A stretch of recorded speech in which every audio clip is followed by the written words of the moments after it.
Hi guys, welcome to Boxing in Your Face. Well, as you can see, I just finished working out here in my gym, and this is something that I do for my fights. It's my drill. It's a regular drill routine that I like to do. Very strict about that because I say if the fight goes a distance, the referee better be in good shape. Like I've mentioned to you before, some of my seminars, conditioning is so important. And you don't want to be a punch too late because you can reach the fighter in time because you were too exhausted to move around fast enough. So I like to always practice my ring mechanics, get myself prepared. So I know Mayweather and Ortiz will be putting up a great fight, and they'll be fighting each other, and I'll be in there basically working my tail off. Not fighting them, but I feel like I'm in a fight because it's going to be a fast-paced fight. As I've seen from these two fighters, I like to watch their videos of their past fights, and I referee them in the past, so I know the pace that they can go, and I know that these guys are in tip-top shape, so I better be in tip-top shape for this fight. And I told referees, if you want to raise the bar, and you want to try to be a top-notch referee, you have to really put in your time.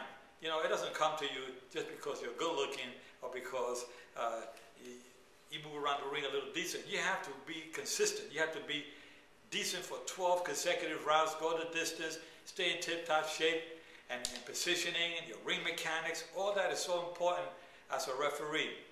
And when I give seminars to referees, what I do is I go into my ring here, and I bring in two amateur fighters, and we'll move around for several rounds, and we create different scenarios to practice, because you can't do that in the real fight. However, sometimes you guys don't have the opportunity to be close to a gym or have a ring nearby where you can go to, but try to find out maybe on a Saturday morning or something, one of your local clubs may have a training session going on, which probably be a little slower. Early in the morning, you get two fighters to come in and you can work with them and move around. That's a good way to practice your mechanics. Know your rules, because some rules do not apply in certain states. They're not all the same uniformity across the board. I don't know why, but that's one thing that we're looking to do. I'm talking about regular fights. Championship fights, they go with the ABC, the unified rules. Those are in place pretty decent here in the United States and abroad. But regular fights like 4-rounders, 6-rounders, 8-rounders, some 10-rounders are not championship fights, so different rules may apply. So you have to make sure with your local jurisdiction that those rules apply according to the venue where you're going to be refereeing that night. So I say that if you study your manual and be very serious about studying that manual, because sometimes we forget things. I like to review my rules every so often just to refresh myself, because sometimes as years go by, certain rules that we don't apply on a regular basis. For an example, a double knockdown.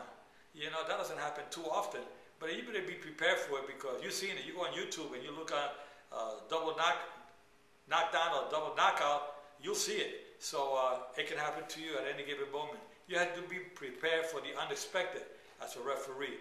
And that's why I say keep your guards up at all times, because you don't know what's coming your way, and you got to be prepared, because if something goes wrong, you got to be prepared to handle the controversies, and the commentators are going to attack you, and the commentator may interview you. So you better know your rules and be prepared and be honest with yourself. But before you speak to anybody, any media people, I recommend you speak to your commission first and get their permission. If they say that you cannot speak to the media, well, you cannot, because you can say something because you're not prepared.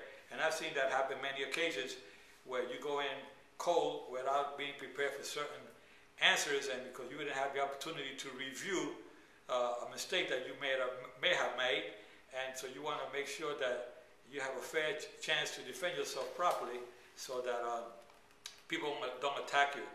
But I think the media can be sometimes kind of hard on you.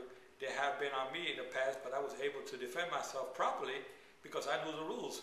These are the rules that when you start talking about unified rules, about disqualifications, about a fighter getting hit while he's down, and the doctor tells you you have to stop the fight, it is nothing that I can do about that. I cannot reverse the doctor's ruling, especially when he says you have to stop it because the fighter is receiving a concussive blow to the head. So your hands are tied, but it may be an unpopular decision, which has happened to me in the past.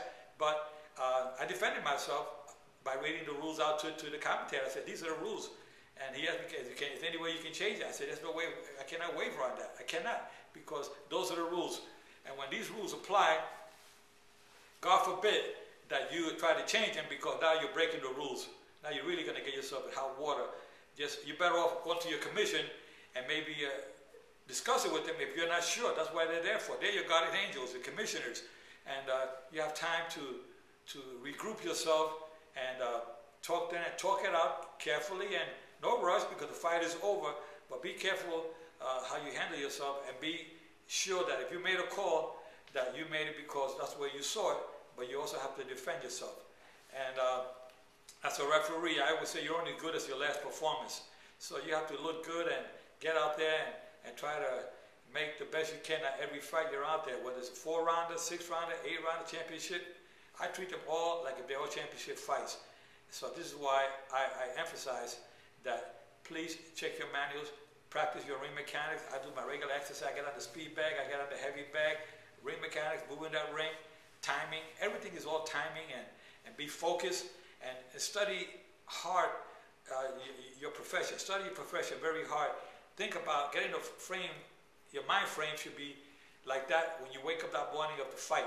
You should get your fight in a mode that you're ready, you're focusing in on your assignment that night. Because a lot of guys, what they do is they start goofing off and laughing and talking about other things that they should not be talking about. We go to a venue, and I said this last week or the week before on my other seminar, focus when you get to the arena. Go there, the first thing you do when you get there is get into the ring. Check out your ring. Make sure your ring is in good condition. When I mean good condition, I mean that the ropes are nicely snug for the fight that night. You don't want to fight the ropes too loose. Fighters can go over the ropes or through the ropes because they're too loose.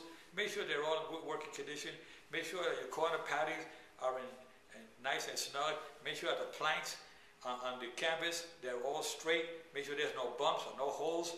It happens a lot, and you have to then address it before the contest, so that there's no injuries, or fighter twisting an ankle in the ring, or you yourself can trip and fall. It happens, you know, and so that's one of the first things you want to do. Then you get together with your referees and maybe pull out your manual, or just have a list of questions that you may want to ask that you're not too sure about, or you want to create different scenarios just to keep yourself refreshed. I think it's so important if you do that as a referee. That only makes you a better referee. So if you do that, that means you're already raising the bar, because that's something you didn't do in the past. And remember, your colleagues, they're like a small family. They're like brothers. You want to stay close with them, help them out whenever you can, and they will help you out. And that's what makes a good referee. So with that said, guys, I'm going to go back in the ring and finish up a little workout. So follow me into the ring, guys.